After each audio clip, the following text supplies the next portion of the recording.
రాష్ట్ర విభజన నిర్ణయాన్ని వ్యతిరేకిస్తూ కోస్తాంధ్రలో ఆందోళనలు కొనసాగుతూనే ఉన్నాయి. నిరంతరాయంగా సాగుతున్న నిరసనలు 10వ రోజుకు చేరాయి. కేంద్రం నుంచి స్పష్టమైన ప్రకటన వచ్చే వరకు ఆందోళన విరమించబోమని ఐకాస నేతలు హెచ్చరించారు. రంజాన్ పర్వదినం సందర్భంగా బంద్లో కొంత సడలింపిచ్చారు.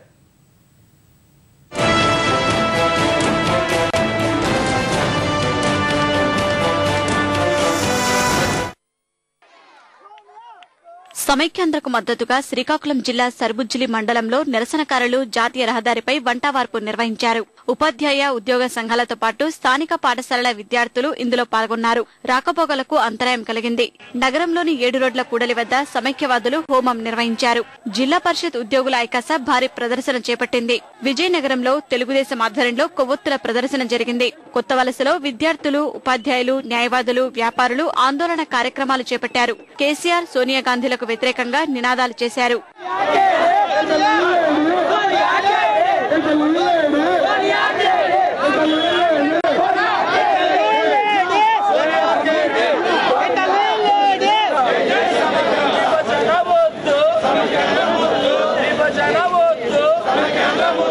శ్రీకృష్ణ కమిటీ రిపోర్ట్ లో ఒక భాగం తొక్కేశారు.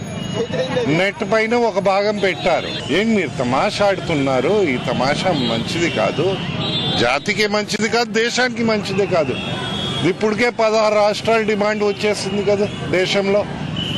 మన సైనికుల్ని పాకిస్తాన్ కాల్స్తే ఇదేనా మీ స్పందన? సిగ్గుండాలి కాంగ్రెస్ వాళ్ళకి. అంతకన్నా నేను చెప్పేది ఏముండదు. విశాఖలో ఆందోళనలు మిన్నంటాయి. ఆంధ్ర విశ్వవిద్యాలయంలో రిలే నిరాహార దీక్షలు సాగుతున్నాయి. జిల్లాలోని బస్టాండుల ఎదుట ఆర్టీసీ ఉద్యోగులు నిరసన తెలిపారు. ఉత్తరాంధ్ర చిరంజీవి అభిమానుల సంఘం సమావేశం నిర్వహించింది. మంత్రి గంటా శ్రీనివాసరావు ఆధ్వర్యంలో నిరసన కార్యక్రమాలు చేపట్టారు. తెలంగాణ ఏర్పాటు కోసం అసెంబ్లీలో ప్రవేశపెట్టే తీర్మానానికి వ్యతిరేకంగా ఓటేస్తామని మంత్రి తెలిపారు. ఇది ఒక ఏకపక్ష నిర్ణయంగా ఉంది తప్ప ఇది అందరితో ఆమోదయోగ్య నిర్ణయం కాదనేది ఈ రోజు ఈ ప్రజల నుంచి వస్తున్న ఉద్యమం అని చెప్పి మనకు అర్థమవుతా ఉంది. గతంలో తెలంగాణలో ఇంతకంటే పెద్ద పెద్ద ఉద్యమాలు చేశారు. ఉద్యమాలు చేసినప్పుడు ఆ కేసులు ఎలాగైతే పెట్టి తీసేశారో ఇక్కడ కూడా ఖచ్చితంగా అటువంటి కేసులు పెడితే తప్పకుండా తీయాల్సిన పరిస్థితి వస్తుంది. అన్ని రాజకీయ పార్టీలు కూడా ఈ రోజు ఒక బ్లేమ్ గేమ్ మానేసేసి ఈ రాష్ట్రం సమగ్రంగా ఉంచుకోవడం కోసం అందరూ రాజకీయాలకు సంబంధం లేకుండా, పార్టీలకు సంబంధం లేకుండా ఈ ఉద్యమంలో పాల్గొని మరి మన లక్ష్యం సమగ్రంగా ఉంచడం కోసం రాష్ట్రం అందరం కృషి చేయాల్సిన అవసరం ఉంది. కాబట్టి అలా కృషి చేసి అందులో సక్సెస్ కావాలని మనస్ఫూర్తిగా కోరుకుంటున్నాం. తూర్పు గోదావరిలోనూ సమైక్యవాదులు ఉద్యమాన్ని ఉధృతం చేశారు.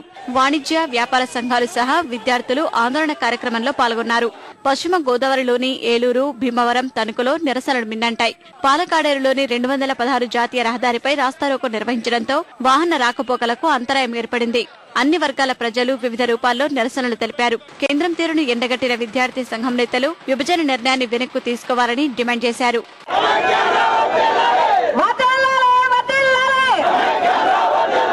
కృష్ణా జిల్లాలోనూ ఆందోళనలు మిన్నంటాయి. విజయవాడ బార్ అసోసియేషన్ సమావేశం నిర్వహించింది.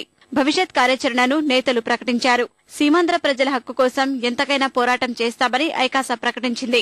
గన్నవరం నియోజకవర్గంలో జాతీయ రహదారిపై విద్యార్థులు మానవహారం చేపట్టారు. కేబుల్ ఆపరేటర్ల సంఘం ఆధ్వర్యంలో బైక్ ర్యాలీ చేపట్టారు.